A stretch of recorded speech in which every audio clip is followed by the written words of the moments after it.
Hey guys, what's up? It's the Root to Fruit. It's our docu-series of our journey to the Root to Fruit Festival. I'm Jack, your narrator. And to be honest with you, I'm feeling pretty good right now. You know, last month was a bit of a fluke. You know, we were a bit nervous, but now we're chilling. So now that the festival is happening, I keep thinking about the workload, like the calls, the emails, and like how do Ty and Stone stay sane in all of this? So you know what? I'm actually just going to give them a call real quick, actually. A new pet. Music in your mouth and choose from some of your of their pillow pets. You simply...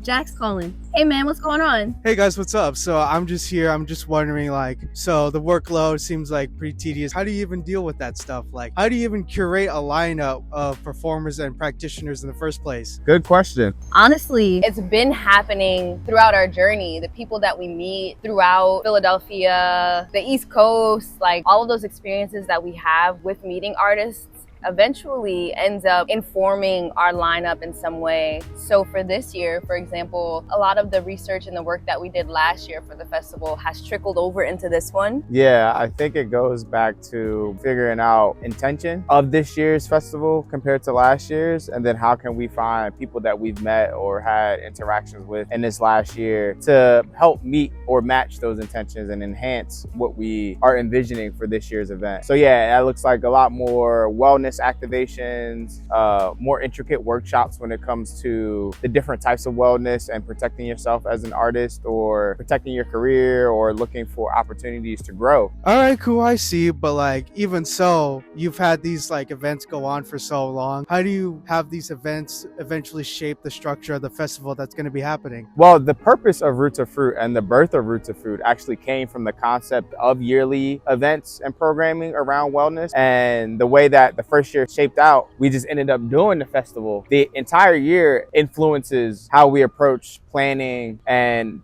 it directly influences the people that are involved. Everybody that we are interacting with, we're constantly thinking about ways to amplify what they do as artists or practitioners. As the year comes together, as things shift and as the needs of the community arise, we're like, okay, this person will be perfect to do something like this to maybe solve an issue around that. Pretty much Root to Fruit Festival is our flagship event that is all encompassing of everything that we offer as a creative wellness company. Wow. With that in mind, we were really intentional about curating events and having certain features within those events that ultimately lead up to the big festival in September. So one example that I can give is we've had 6 Off the Vine open mics this year, and each one we've had at least 6 incredible talented artists come and perform. And from those artists that we've met over the year, this past month we had our big Off the Vine showcase where we invited back 5 nominated performers to perform for a chance to win a paid spot at Root to Fruit Festival. So not only are you getting opportunities like performing at an open mic in Philadelphia throughout the year, but you may just be invited back for a chance to perform at bigger events and experiences that really push your career forward. We interrupt this program to bring you a pit stop pickup. Yerp. So we are on our way to movement meditation with forbidden fruit, but we have a quick pit stop before that. You want to tell them about it? Blackberry juice bar, grabbing some smoothies. Oh yeah, let's go. We asked our friends Dave and Lotus to pick up smoothies from Blackberry Juice Bar on their way to take our movement meditation class at 3 Queens Yoga. The catch was, they had less than an hour to make it on time. Will they make it? Let's see. Keep our baby safe. The goods are secured. Smoothie secured! They made it! Watch till the end of the video to see how class went.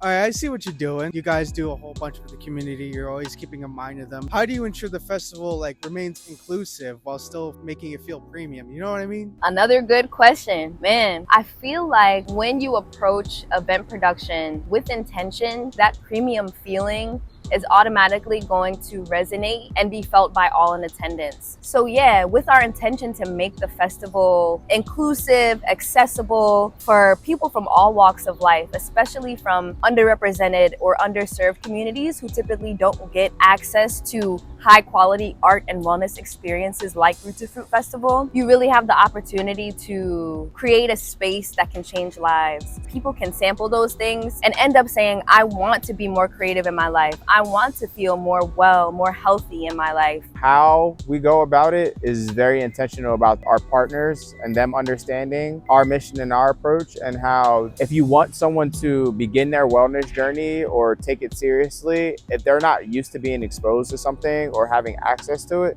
then it has to be free at first. And all of our partners understand that, and they're willing to support, donate, offer their services to be able to give people this experience. And we really pride ourselves on giving these resources to underserved communities. So yeah, it's just beautiful to see that once you put that energy out there, that it really reciprocates from the universe. Man, that sounds amazing. And I know you guys never do this stuff alone. Can you talk a little bit about that? Like all the collabs, both big and small, that have helped you be a part of the success that Root to Fruit is going to be? A recent example of collaborative success will be our Given Garden weekend. So we were able to collaborate with 3 Queens Yoga, 2 Locals, and Blackberry Juice Bar to raise over $2,000 to go towards the festival. Building those relationships throughout the year has been really cool, and seeing that people understand the mission and are doing whatever they can to support the festival being accessible and welcoming to everyone. Not only did they help us with the fundraiser weekend, but they're also playing integral roles in the festival itself. It's also cool to see how last year we had partners and sponsors who wanted to get involved and support again this year. One great example is Urban Art Gallery. Carl, who's the owner of Urban Art Gallery over on 52nd Street in West Philly, last year donated us his space to use in kind for our post Root to Fruit Festival workshops, where we had intimate sessions where people could get to know the practitioners more and get a deeper dive into certain practices. This year, Carl is helping with monetary support,